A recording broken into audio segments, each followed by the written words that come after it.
A Rádio Madalena, em parceria com o canal O Que Rola na Geronto, apresenta o seguinte programa.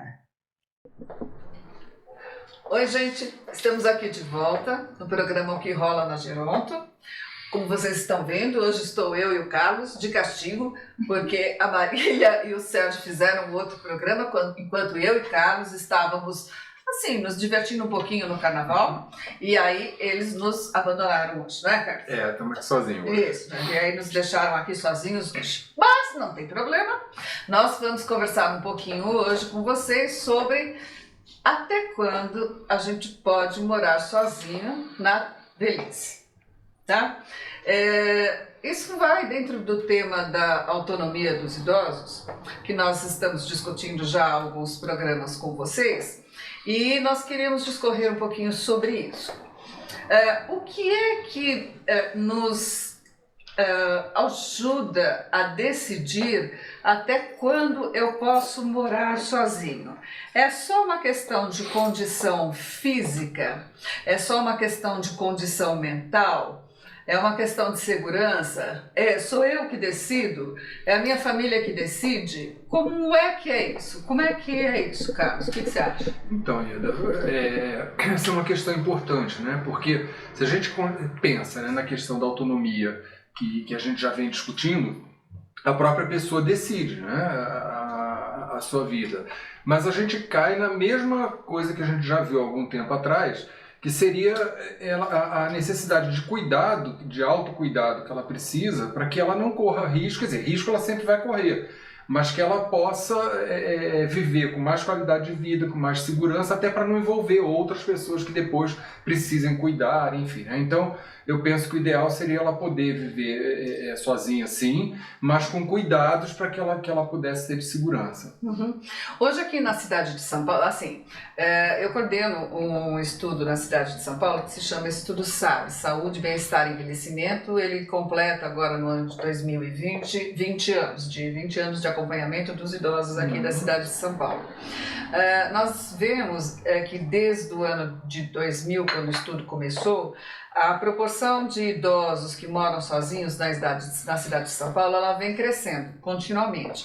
Então, em 2000, nós tínhamos 13% dos idosos em São Paulo que moravam sozinhos. Hoje, essa proporção já está atingindo quase 18%. Nós estamos falando de 18% de 1.700.000 idosos, que é o número absoluto de idosos que nós temos residindo na cidade de São Paulo. Façam uma conta para vocês terem uma noção do significado disso. Tá?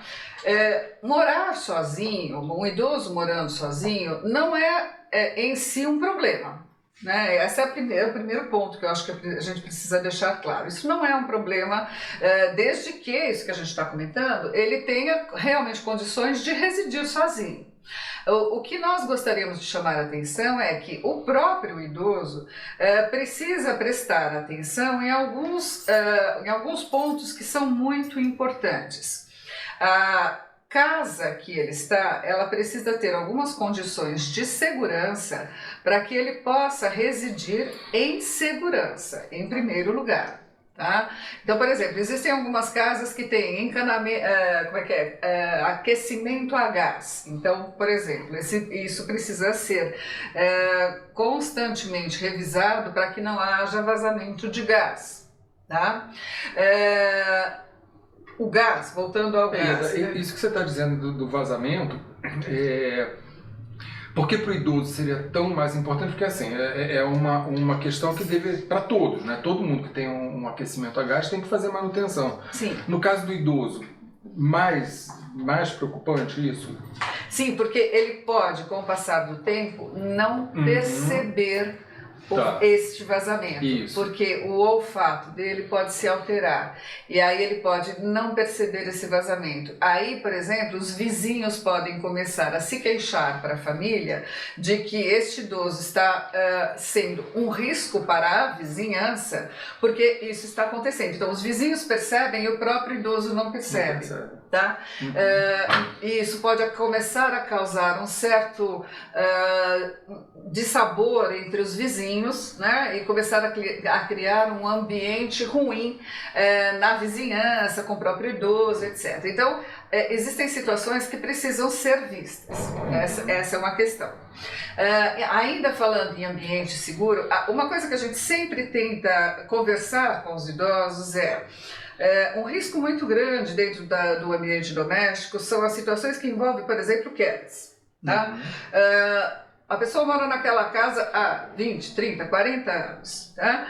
Então ele tem aqueles móveis que são mais antigos, que estão acondicionados em determinadas posições, são móveis lindos, muito bons, e por serem muito bons, às vezes muito pesados, né? Difíceis de deslocar, que estão posicionados em alguns locais onde você fica um pouco mais difícil de transitar, muitas vezes. E eu tenho tapetes que foram confeccionados pela minha avó, pela minha mãe, etc., e que estão na passagem. Tá? Então, quando um profissional de saúde orienta, a orientação básica qual é? Sempre que um profissional de saúde entra na casa de um idoso e fala com o idoso para prevenir quedas, tirar o tapete. Tira o tapete. Essa é a orientação básica. O idoso tira o tapete. Ou ele não tira o tapete, ou ele tira o tapete quando o profissional vai lá. Aí o profissional sai de lá, ele põe o tapete de novo, né? Ou então, a 3M é mais inteligente às vezes, né? E lançou a fita que gruda o tapete no chão. Tem isso também, né? Então gruda o tapete para evitar que o tapete escorregue e ele caia. Grudar o tapete é uma alternativa. A outra alternativa ele não vai tirar o tapete, então tira da passagem. Põe o tapete um pouquinho mais para lá e tira da passagem. Essa é uma alternativa. A história do tapete ele não pode ficar no caminho que você passa. É essa a discussão. Por quê? Porque ele vai prender no seu pé e você vai cair. O que a gente está tentando evitar é que você sofra um acidente. Ninguém quer modificar a sua casa, ninguém quer mudar o seu ambiente. O que a gente está tentando evitar é que você sofra um acidente. Porque se você sofrer um acidente dentro da sua casa e você mora sozinho, pode ser que não tenha ninguém dentro da sua casa naquele momento, ou que você esteja longe de um telefone para pedir ajuda. Aí, pensando nisso, existem algumas estratégias que a gente estava conversando. Né?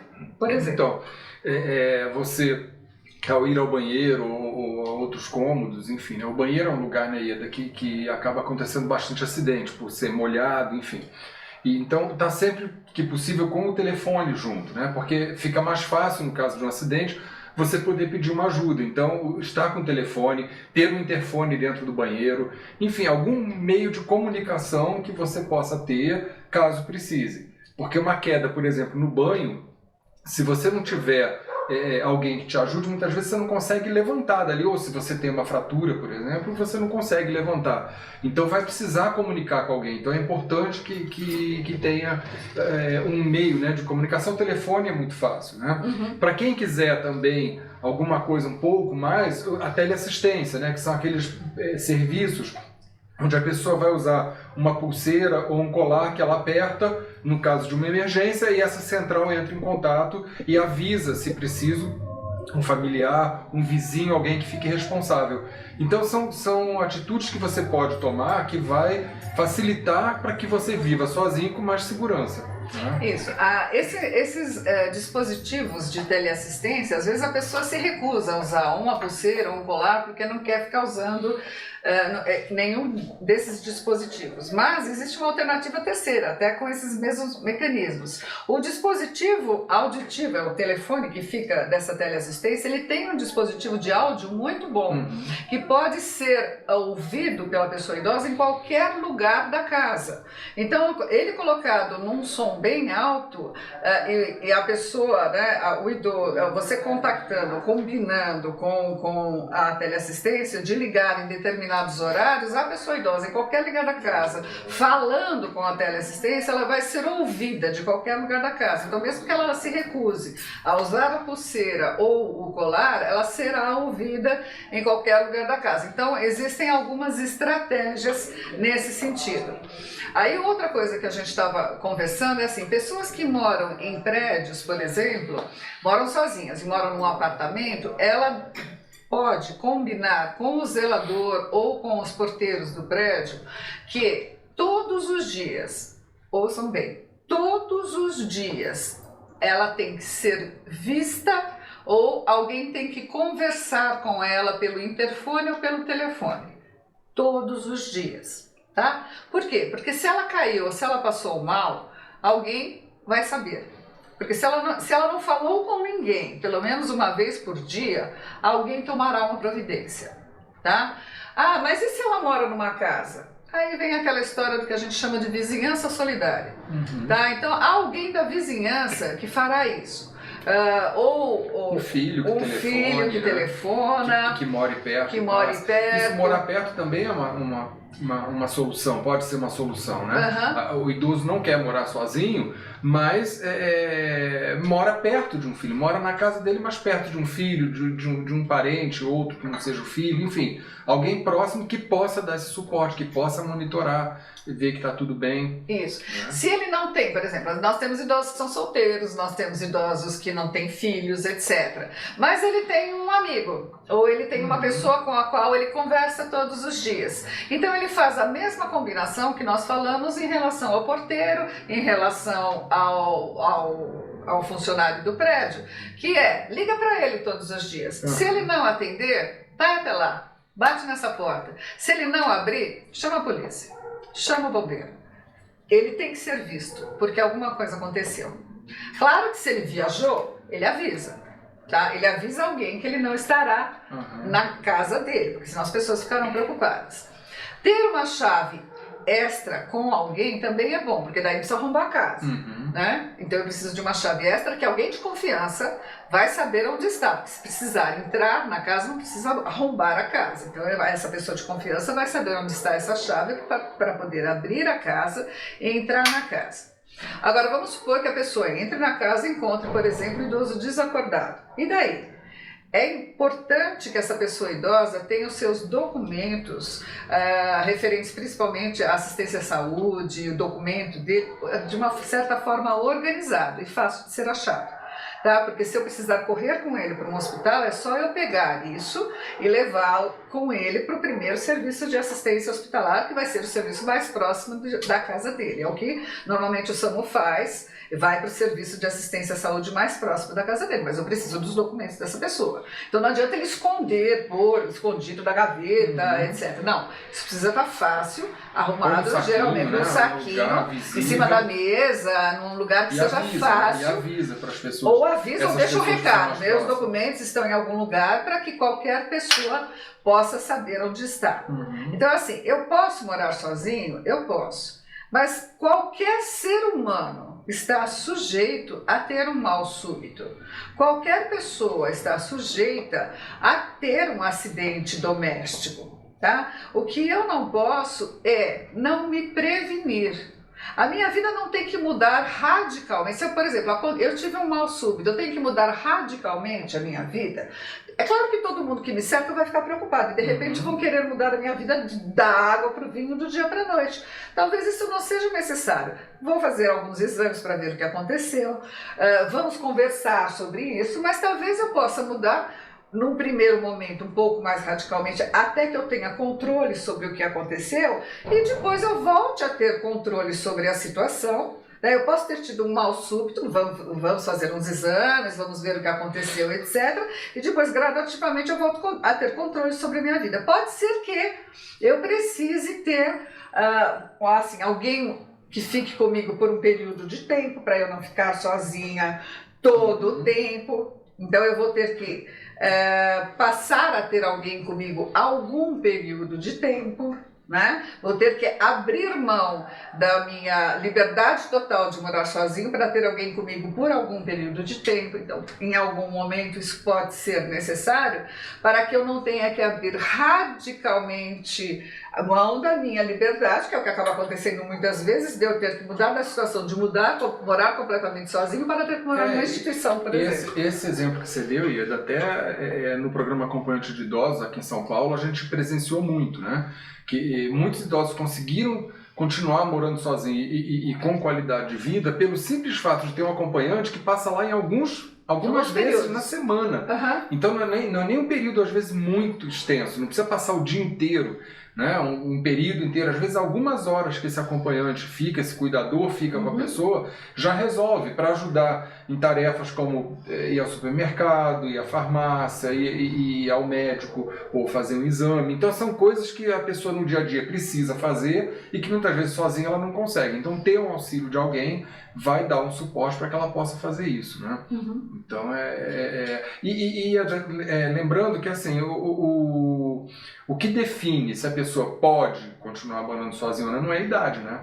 Não. Não é a idade. Não é a idade. É a sua capacidade de se cuidar sozinha e de ficar segura nessas condições. Dela dar conta de cuidar de si mesma em segurança, sem risco, né? Essa é a ideia. Na hora em que ela não for mais capaz de viver em condições de segurança, isso passar a ser um risco para ela mesma, aí é a hora dela começar a pensar em qual é a necessidade de ajuda que ela tem. Aí é aquilo que a gente já falou e vem repetindo em alguns programas, que o idoso precisa ter autocrítica e se autoavaliar até onde eu consigo dar conta de mim mesmo. Tá ótimo. Era isso, gente. Converse com a gente, mande as suas perguntas. Continue dando sugestões, se inscreva no canal, compartilhe, divulgue, ajude a gente a divulgar essas informações tão importantes a respeito da velhice num país que está envelhecendo bastante como o nosso. E toque o sininho. Isso. O Sérgio fala sempre pra gente, toque o sininho. Toque o sininho lá que é para você receber a notificação de quando tiver um vídeo novo. Um vídeo novo. Isso. Tá bom? Até a próxima, gente. Até a próxima, tchau. Muito obrigada.